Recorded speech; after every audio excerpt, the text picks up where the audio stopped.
साथ ही वो general secretary भी है।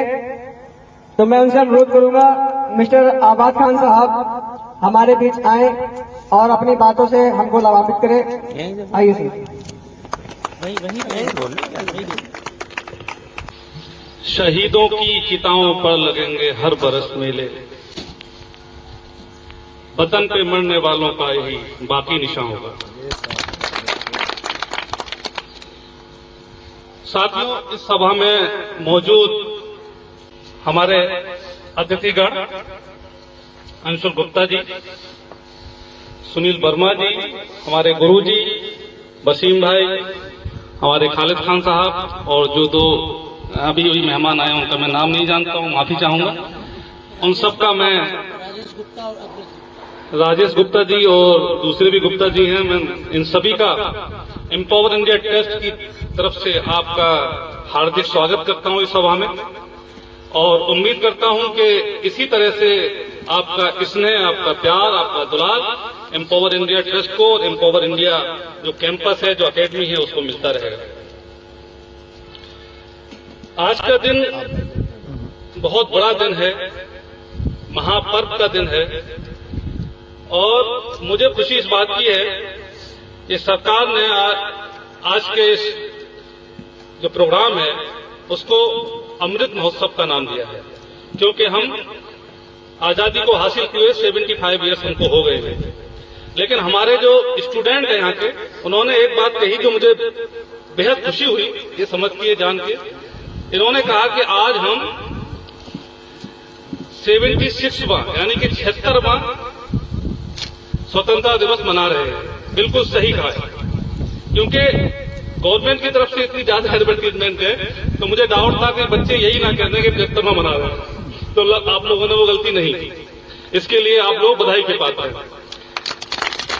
इससे एक बात साबित होती है कि जो ख्वाब यहाँ के लिए देखा गया है, डुंडवा बुजुर्ग के लिए जो ख्वाब देखा गया है, वो धीरे ही सही लेकिन सही डायरेक्शन में हम लोग अग्रसर हैं और मंजिल जरूर मिलेगी। अब मैं थोड़ी सी रोशनी अपने स्वतंत्रता सेनानियों के जीवन पर डालना चाहता हूं कि आखिर ये कौन लोग थे जो इतना बड़ा काम कर गए। कौन लोग थे, कहां थे, कैसे थे, क्या कर रहे थे। एक बचपन में एक बच्चा बंदूकों की खेती कर रहा है। क्यों कर रहा है?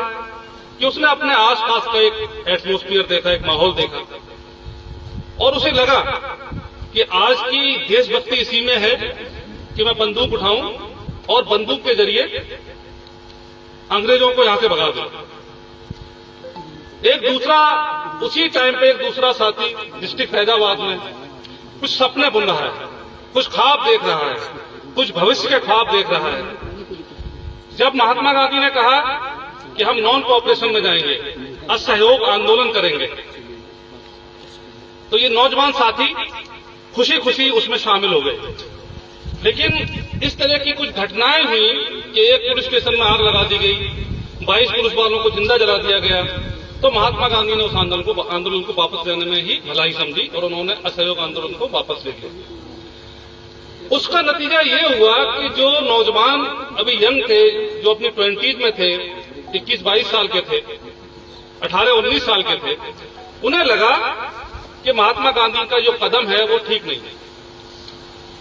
हमने इतनी मेहनत से अपने आप को तैयार किया, इतना एक्सरसाइज करी, भागा दौड़ी की, बंदूक चलाना सीखा, अब ये तो कह रहे हैं कि ऐसे ही हो जाएगा। उन्होंने अपना रास्ता अलग बनाया।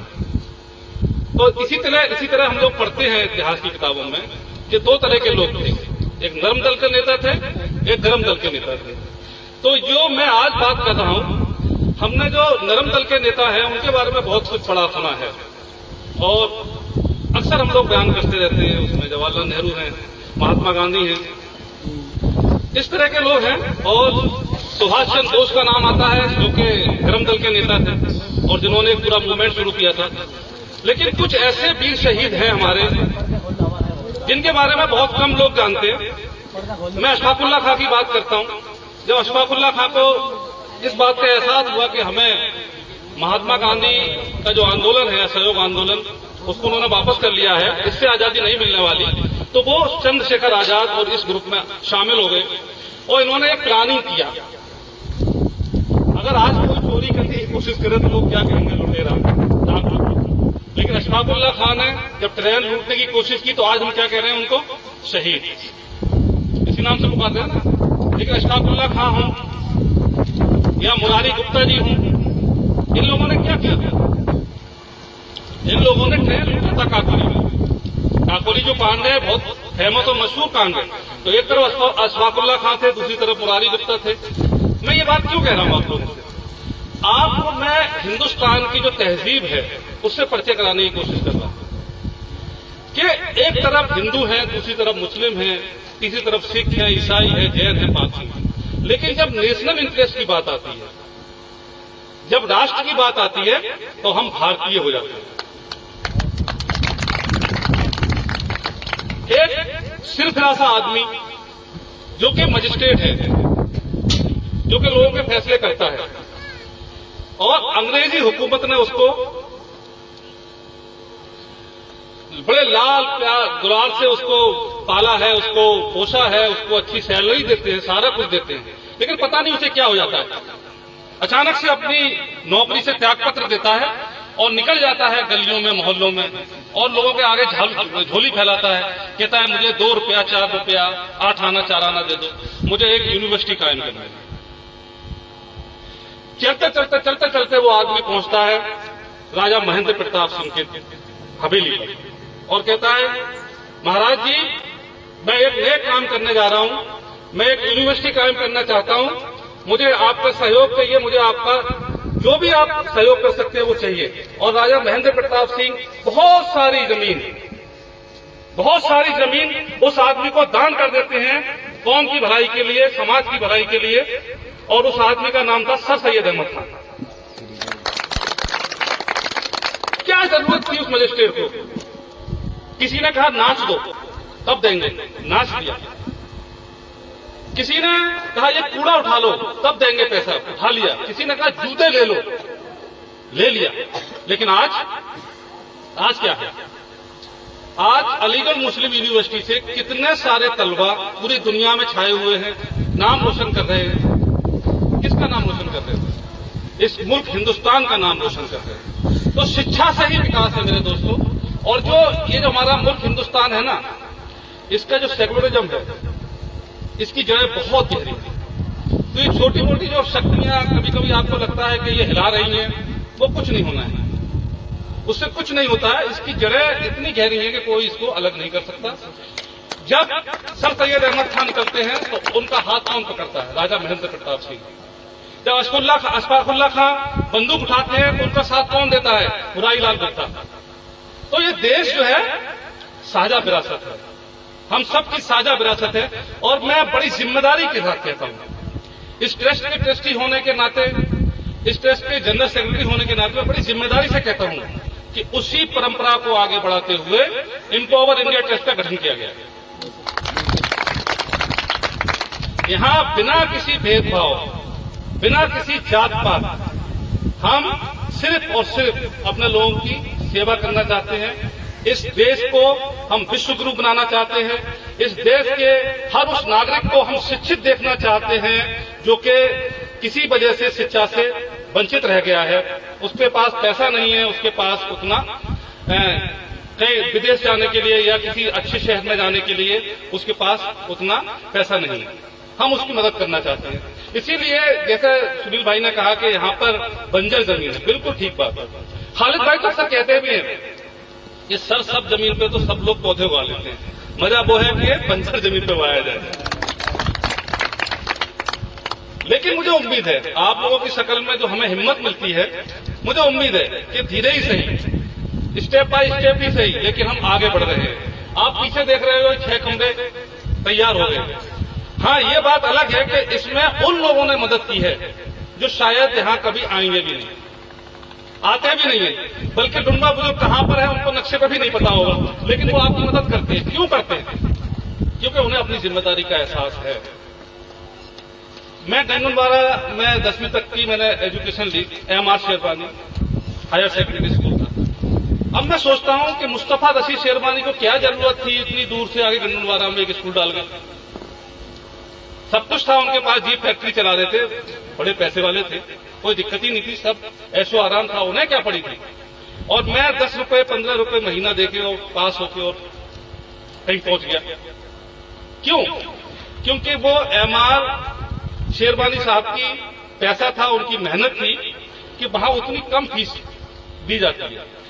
तो जितने भी पढ़े लिखे तबके के लोग हैं, जितने भी पढ़े लिखे लोग हैं, उन सब के ऊपर इस देश का एहसान है। उसके बाद मैंने 12th किया हजारा इंटर कॉलेज से। वो कौन थे? ये जितना भी हम लोग इंस्टीट्यूट में पढ़ते हैं, यूनिवर्सिटी हो, स्कूल हो, कॉलेज हो, वहां पर जो भी लोग उसमें मेहनत करते हैं, जिन्होंने उसको स्थापित किया होता है, उनकी बहुत बड़ी कुर्बानी होती है, जिसकी वजह से वहां की फीस कम होती है। आज अलीगढ़ मुस्लिम यूनिवर्सिटी में लोग हॉस्टल इतने इतने बड़े हैं, कहां से आए वो? अगर राजा महेंद्र प्रताप अपनी जमीन नहीं देते, क्या बना सकते थे आप? मतलब ही नहीं होता। तो लोगों की कुर्बानी से हम लोग फायदा उठाते हैं। आज अगर किसी भी इंस्टीट्यूट की फीस की बात करो आप, तो जितना स्टूडेंट से लिया जाता है वो कुछ भी नहीं है। वहां के आप अखराजात देखो, वहां के खर्चे आप देखो, तो हर पढ़े लिखे इंसान के ऊपर इस देश का कर्ज है, ये आप समझ लीजिए। जो हमारे आलिम हजरात हैं, जो हमारे मौलानाज हैं, ये कहां पे एजुकेशन लेते हैं? मदरसा में लेते हैं।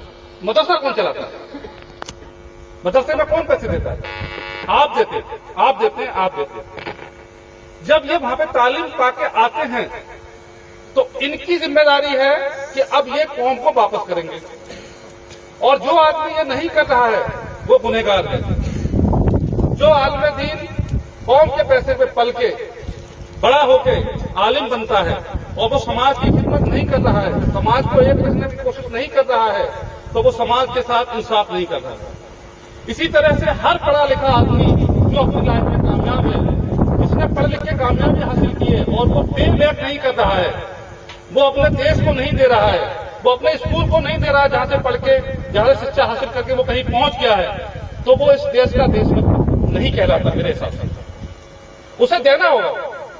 जब उसने यहां से तालीम हासिल की है, बहुत सस्ते में पढ़ के गया है, अगर उसको कॉमर्शियल बात करें हम कि भाई तो 75 रुपये फीस नहीं हो सकती, फिर तो 750 रुपये होनी चाहिए थी। जो अखराजात देखे जाएंगे, खर्चे देखे जाएंगे, उसके हिसाब से तो फीस बहुत होनी चाहिए थी। अपने इदारे की बात कर ले, हम क्या लेते हैं बच्चों से? कुछ नहीं लेते। मदद कौन करता है? मदद वो लोग कर रहे हैं जो आपको जानते भी नहीं है, लेकिन उनको लगता है कि उन्होंने इस देश की का नमक खाया है, इस देश के स्कूलों में पढ़े हैं, इस देश के जो कोर्सेज थे, जो इंस्टीट्यूट गए हैं, जहां पे हॉस्टल में रहे हैं, या मैस का खाना खाया है, बड़ा सस्ते में खाया है, 10 रुपए 5 रुपए थाली में खाना खाया है, कहां से? क्या पॉसिबल है? वो वहां का इदारा इस तरह का बनाया जाता है, कुछ सरकार की मदद होती है, जो लोगों की मदद होती है, जिसकी वजह से चीजें सस्ती होती है। तो जब मैं सस्ती चीजें इस्तेमाल करके, रिसोर्स को इस्तेमाल करके एक बड़ा आदमी बनता हूं, तो फिर मेरी प्राइम जिम्मेदारी है, प्राइम रिस्पॉन्सिबिलिटी है कि मैं अपने समाज को कुछ करूं। और यही जिम्मेदारी समझते हुए जनाब खालिद खान साहब ने इस बंजर जमीन पे पौधे उगाने की कोशिश की है। मैं आप लोगों से पूछता हूं, कितने लोग हैं ऐसे जो इस पद पर गए हैं और वापस गांव लौट के आए? बताइए, एक भी नहीं मिलेगा आपको।